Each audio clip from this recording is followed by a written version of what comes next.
아멘. 하나님 말씀입니다. 오늘 생명의 말씀을 통하여서 하나님의 은혜가 우리 모두에게 풍성하기를 주의 이름으로 축복합니다. 내 인생 마지막 선물 굿뉴스 복음, 오늘 5번째로 마지막 시간입니다. 지금까지 우리가 VIP 영혼들을 우리 교회에 모시고 또 그분들 인생 가운데서 정말 이제 마지막 선물인 복음을 알 수 있도록 기도하며 달려왔습니다. 오늘 이 마지막 날 우리는 하나님 앞에 감사함으로 다시 한번 우리의 믿음을 좀 점검해야 되겠습니다. 우리가 인생을 살다 보면 후회할 때가 참 많이 있지 않습니까? 거의 대부분이다라고 말해도 과언이 아니다, 저는 그렇게 생각합니다. 그래서 후회되는 부분이 있죠. 제가 목사 공부를 하면서 가장 후회됐던 것은 이렇게 공부하듯이 좀 한국에서 진작 공부할 걸, 그런 후회가 좀 있습니다. 또 하나의 후회는 아무래도 우리 이민자들은 가족들과 많이 떨어져 있잖아요. 특별히 부모님하고 떨어져 있고 자식하고 떨어져 있는 가족들이 참 많이 저희 교회도 있습니다. 그렇다 보니까 저는 다 커서 미국에 왔는데 부모님에게 소위 말하는 효도라는 것을 제대로 한 적이 한 번도 없습니다. 군대 제대하고 대학교 복학해서 조금 다니다가 바로 왔기 때문에 그 미안한 마음이 늘 있고 또 후회가 되기도 합니다. 다시 그때 20대 초반으로 돌아갈 수는 없는 거 아니겠습니까? 그래서 제 마음 같아서는, 정말로 제 마음 같아서는 지금이라도 부모님을 모시고 살고 싶은 마음이 간절합니다. 우리가 이럴 때 후회할 때가 많이 있습니다. 나는 절대 후회 안 한다, 그런 사람은 여기 아무도 없습니다. 왜냐하면 인간의 삶은 늘 부족하고 연약합니다. 완벽해질 수가 없어요. 우리는 지금 완벽을 향하여서 저 천국으로 가고 있는 줄 믿습니다. 그러므로 그 완벽을 향하여서 갈 때 우리가 붙잡아야 되는 것은 세상의 경험이나 지식이나 지혜가 아니라, 어떤 사람들이 아니라 예수 그리스도인 줄 믿습니다. 그래서 그분을 붙잡고 완성을 향하여서 가는 것이죠. 이미 하나님께서 예수 그리스도를 통하여서 우리에게 약속해 주셨어요. 그 완성까지 내가 너희들을 분명히 이끌어 갈 거야. 그게 변함없는 너와 나와 맺은 언약이야. 특별히 내가 십자가의 사건으로 너와 맺은 언약, 절대 불변하다. 그런데 내가 너에게 조건 없이 구원을 허락해서 완성을 향해 가게 만들어 주었는데 너는 나에게 딱 한 가지만 해다오. 그러면서 우리 예수님께서 우리에게 마지막 사명을 주신 것이죠. 지상 명령, 땅 끝까지 이르러 증인되라. 내 이웃을 내 몸과 같이 사랑하라는 복음의 증인의 사명. 그러므로 우리 모두는 다 후회할 수밖에 없다라는 것이죠. 우리가 좋은 일을 해도 후회합니다. 그렇죠? 뭐 예를 들면은 작년에 우리 선교사님들에게 보통 연말에 이렇게 선물을, 크리스마스 선물을 이렇게 보내주거든요, 소포로. 그런데 어떤 선교사님은 소포를 받을 수가 없어요. 그래서 그 자녀들이나 또는 그 선교사님이 원하는 단체에 우리가 대신 보내주기도 합니다. 그런데 제가 어느 곳에 선물을 이렇게 보냈는데 이 박스가 바뀌었어요. 그래가지고 정말 많은 양의 물건이 가야 될 단체에 적은 물건이 간 거예요. 뭐 이거 나쁜 일 아니잖아요. 실수니까. 그럼에도 불구하고 너무 후회가 되는 거예요. 그래서 어떻게 했겠습니까? 다시 급하게 보냈죠. 선물을 살 수가 없어서 기프트 카드를 사가지고 보내기도 했습니다. 좋은 일 하다가 후회하기도 하는 것입니다. 이게 우리 인간의 모습이다라는 것이죠. 그래서 많은 사람들이 이렇게 생각합니다.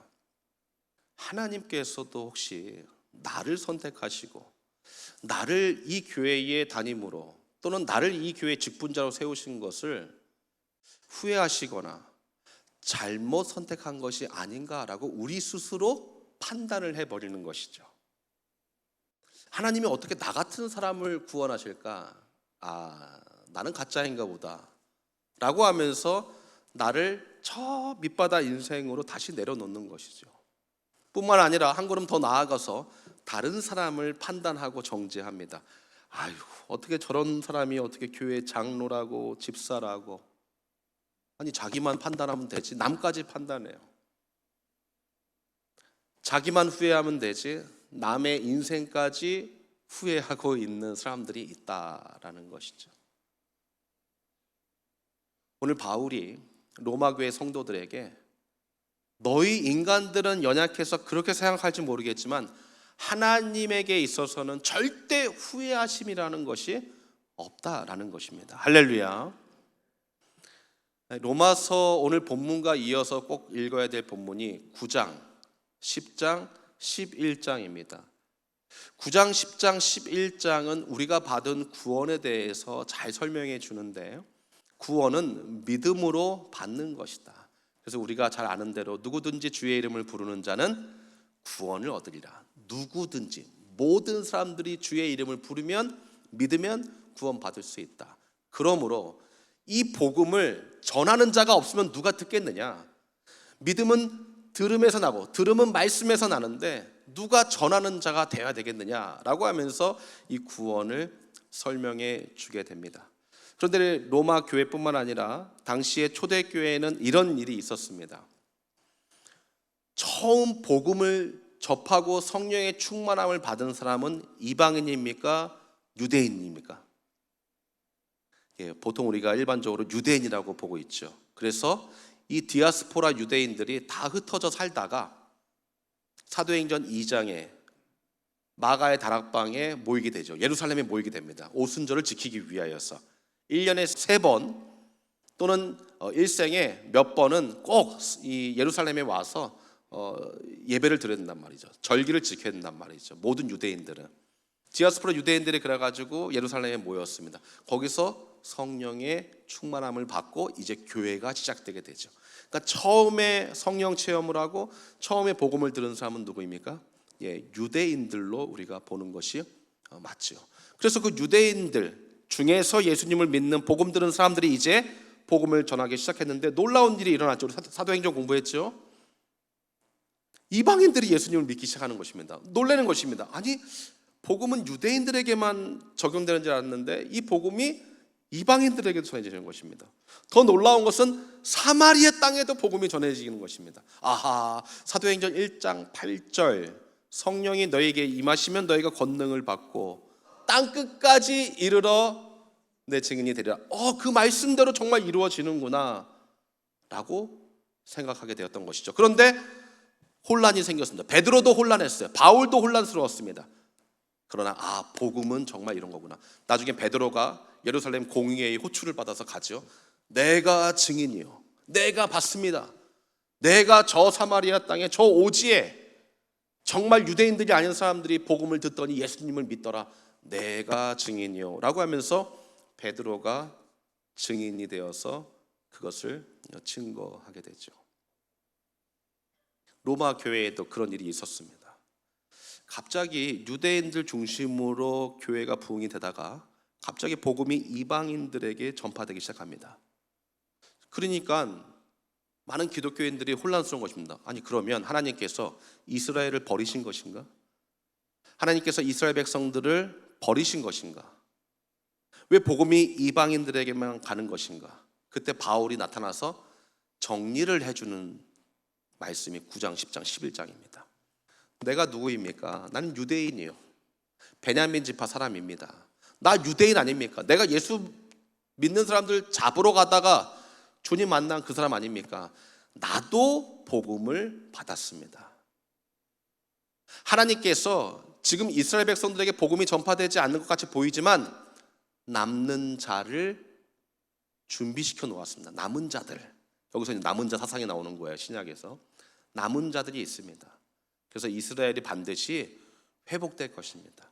지금은 이해가 되지 않지만 하나님께서 인류를 구원하시면은 후회하심이 없습니다.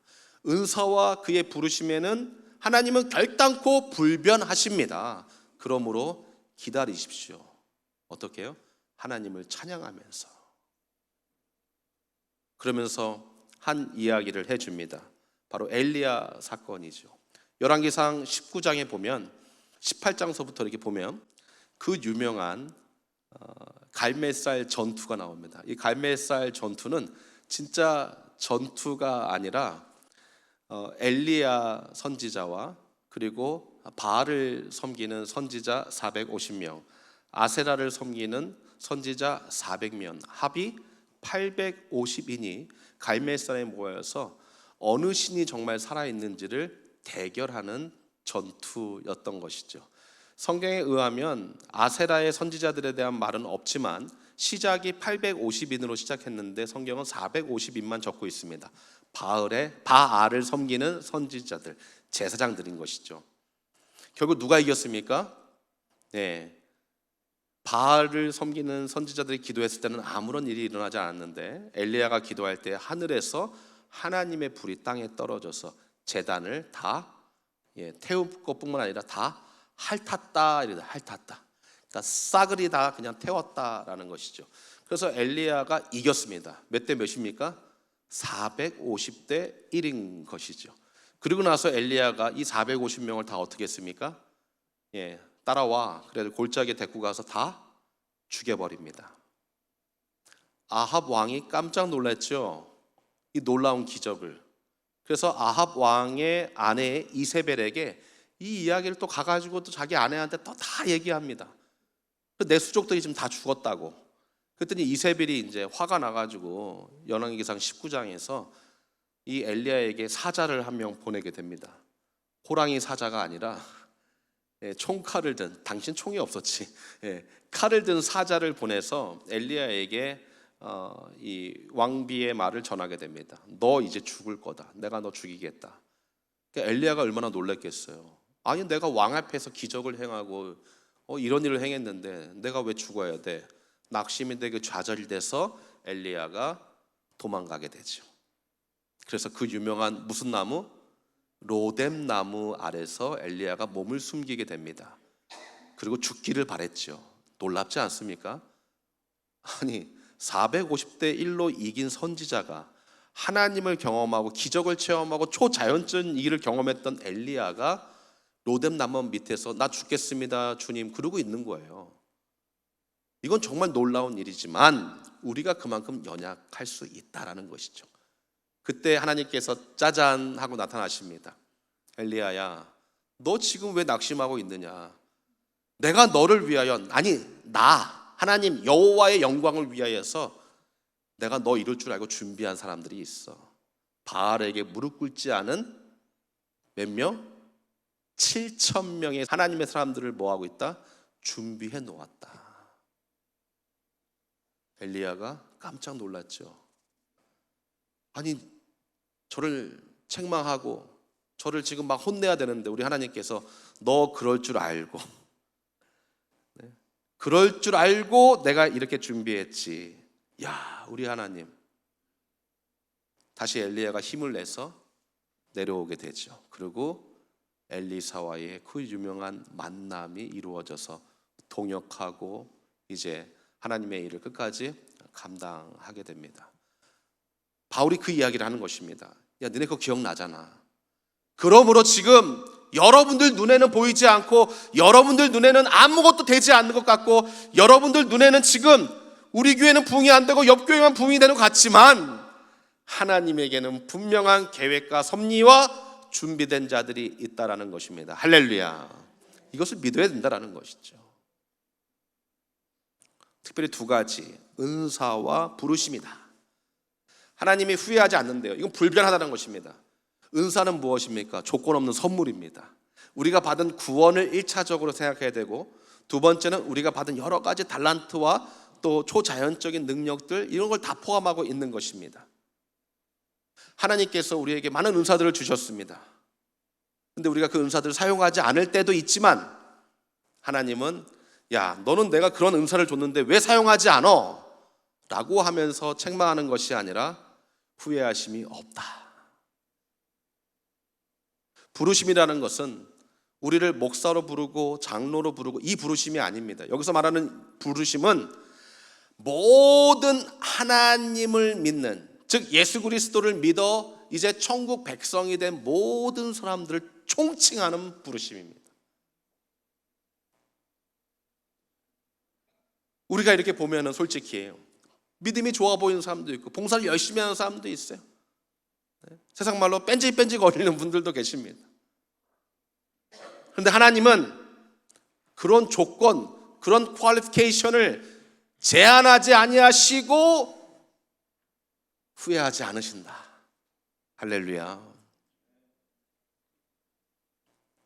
그러므로 여러분의 인생도 마찬가지입니다. 여러분의 인생도 마찬가지입니다. 비록 내가 어렵지만 하나님은 거기에 후회하심이 없습니다. 거기에 하나님의 놀라운 계획과 섭리가 있기 때문에 그런 것이죠. 단지 우리 쪽에서만 이게 이해가 되지 않고 왜 나만 힘들어야 되고 왜 나만 눈물을 흘려야 되나, 왜 저 사람은 잘 되고, 우리는 항상 이러한 비교 의식 가운데 살고 있기 때문에 내가 지금 누리고 있는 것을 감사하지 못하고 항상 누구 탓, 너 때문에, 니네 때문에, 쟤 때문에, 그게 우리의 모습이라는 것이죠. 하나님이 우리에게 주신 은사, 무조건적인 많은 은혜들, 후회하심이 없다. 하나님이 나를 하나님의 자녀로 이 자리에 앉혀서 불러주신 것에 후회하심이 없다. 그러면 우리의 반응이 어떻게 되어야 된다는 것입니까? 감사해야 될 줄 믿습니다. 이 로마서 11장의 마지막 부분이 매우 특별합니다.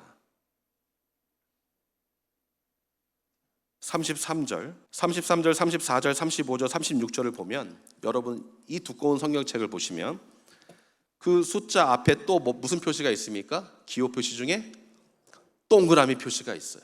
동그라미. 역시 한국 사람이에요. 서클이라고 안 그러고 동그라미. 동그라미가 돼요. 동그라미가. 동그라미는 뭐라 그랬죠? 문맥과 문맥이 끊어지고 단락과 단락이 나누어지고 줄거리가 바뀌고 지금 스토리가 전개되는 것이 갑자기 바뀌는 것입니다. 아니 이렇게 짧은. 근데 읽어보면 지금 다 비슷비슷해 보여요.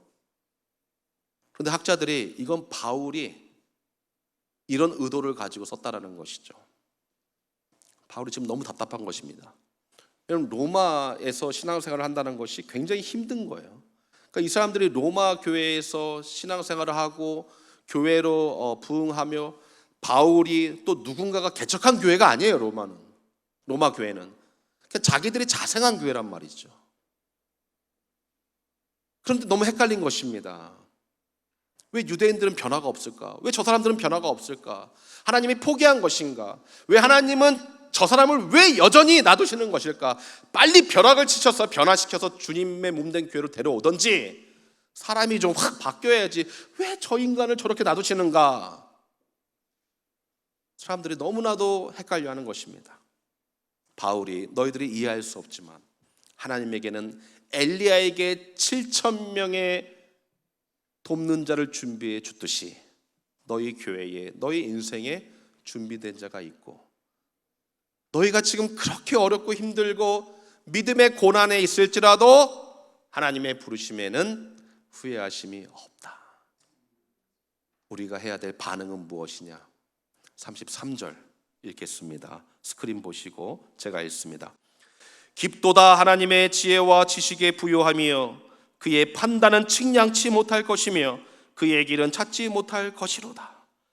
누가 주의 마음을 알았느냐? 누가 그의 모사가 되었느냐? 누가 주께 먼저 드려서 갚으심을 받겠느냐? 이는 만물이 주에게서 나오고 주로 말미암고 주에게로 돌아감이라. 영광이 그에게 세세에 있으리로다. 아멘. 제가 쉬운 성경으로 한번 준비해달라고 그랬는데 혹시 쉬운 성경이 있나요? 제가 읽습니다. 하나님의 지혜와 지식은 얼마나 풍성하고 또 얼마나 깊이가 있는지요. 그분의 판단력은 감히 헤아릴 길이 없고 그분이 가시는 길은 감히 더듬어 추적할 수가 없습니다. 누가 주님의 마음을 알 수 있겠습니까? 누가 그분의 의논 상대가 될 수 있겠습니까? 또 하나님께서 되돌려 주셔야 할 만큼 그분께 먼저 드린 사람이 누가 있습니까?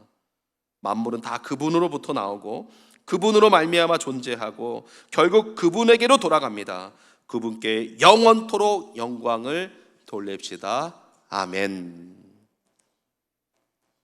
바울의 대답은 하나님이 후회하심이 없다는데 왜 너희가 후회하느냐? 하나님이 계획이 있으시다는데 왜 너희가 관여하느냐? 왜 너희가 질문을 하느냐? 너희에게 필요한 것은, 또 나에게 필요한 것은 무엇이냐? 내 문단을 통하여서 계속 강조하는 것이 하나님을 찬양하라. 할렐루야.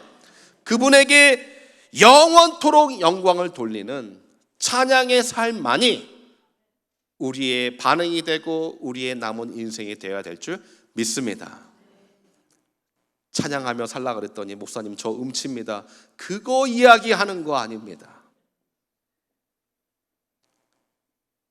이스라엘 백성들은 찬양을 언제 했는가? 우린 예배 시간에 하지 않습니까? 이스라엘 백성들은 찬양을 언제 했습니까? 예배를 드리러 가면서 찬양했습니다. 성전으로 올라가면서 찬양을 했습니다. 왜 찬양했을까요? 내가 뒤돌아보니 너무 후회스럽고 또 말씀에 어긋난 삶을 살았고, 근데 하나님은 나를 오라 그러시고 축복의 날로 안식일로 삼으셔서 나를 부르시고 감사하니 입술의 고백이 나올 수밖에 없는 것이죠. 그래서 누가 지휘하지 않아도, 누가 나를 따라오십시오, 자 하나 둘 셋 하지 않아도 한 사람 두 사람 성전으로 모일 때에 여기저기서 찬양이 들리기 시작한다는 것이죠. 그때 당시에 찬양은 우리처럼 하나님의 부르심 뭐 이런 곡조 있는 찬양이 아니에요. 고백인 것이죠. 고백인 것이죠. 그리고 결단하는 것입니다. 주님, 내가 오늘 예배를 통하여 다시 결단하고 다시 살겠습니다. 그리고 삶으로 나와 삶에서 온전한 찬양이 되게 되었던 것이죠. 그게 찬양인 것입니다. 노래 잘하는 사람만 찬양한다 그러면 여기 3분의 2는 다 나가셔야 될 거예요. 그런 음악적인 찬양이 아니라는 것이죠. 이해가 안 되실 때 있죠. 후회스럽습니까? 하나님이 여러분의 인생을 후회하시지 않습니다. 여러분이 질병에 걸리셔도, 고난 가운데 있으셔도, 눈물 나는 상황에 있어도 하나님이 괜찮다고 하시면 그분이 바로 엘리야를 위해 준비한 7천인과 같이 우리에게도 우리를 위해 준비한 하나님의 사람들로 우리와 동역하게 하시고 돕게 하시고 힘을 내게 하셔서 주의 영광을 위하여 찬양의 삶으로 인도해 주실 줄 믿습니다. 이 말씀을 믿고 이번 한 주간도 승리하는 주의 백성들 되기를 주의 이름으로 축복합니다.